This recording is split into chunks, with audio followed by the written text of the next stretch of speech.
ಗುರುವಾರ ವಿಧಾನಮಂಡಲ ಜಂಟಿ ಅಧಿವೇಶನ ಉದ್ದೇಶಿಸಿ ಭಾಷಣ ಮಾಡಲು ರಾಜ್ಯಪಾಲ ಥಾವರ್ಚಂದ್ ಗೆಹ್ಲೋಟ್ ಅವರು ನಿರಾಕರಿಸಿದ ವಿಚಾರ ರಾಜ್ಯ ರಾಜಕೀಯದಲ್ಲಿ ಸಾಕಷ್ಟು ಚರ್ಚೆಗೆ ಗ್ರಾಸವಾಗಿತ್ತು.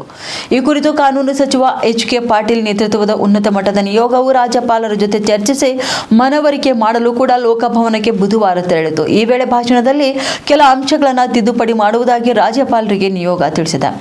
ಈ ಬಗ್ಗೆ ರಾಜ್ಯಪಾಲರ ಭೇಟಿ ಬಳಿಕ ಮಾತನಾಡಿದ ಎಚ್.ಕೆ. ಪಾಟೀಲ್ ಅವರು, ನಾಳೆಯ ರಾಜ್ಯಪಾಲರ ವಿಧಾನಮಂಡಲದ ಜಂಟಿ ಅಧಿವೇಶನದ ಭಾಷಣದಲ್ಲಿನ 11 ಪ್ಯಾರಾದಲ್ಲಿ 7 ಅಂಶಗಳನ್ನು ತಿದ್ದುಪಡಿ ಮಾಡಲು ತೀರ್ಮಾನಿಸಲಾಗಿದೆ.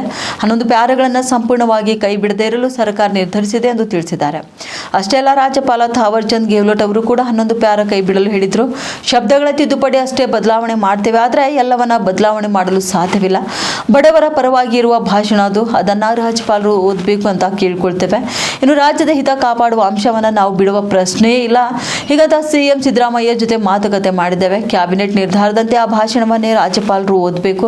11 ಪ್ಯಾರಾದಲ್ಲಿನ 7 ಅಂಶಗಳನ್ನು ತಿದ್ದುಪಡಿ ಮಾಡಲು ತೀರ್ಮಾನಿಸಲಾಗಿದೆ ಎಂದು ಕೂಡ ಅವರು ತಿಳಿಸಿದ್ದಾರೆ.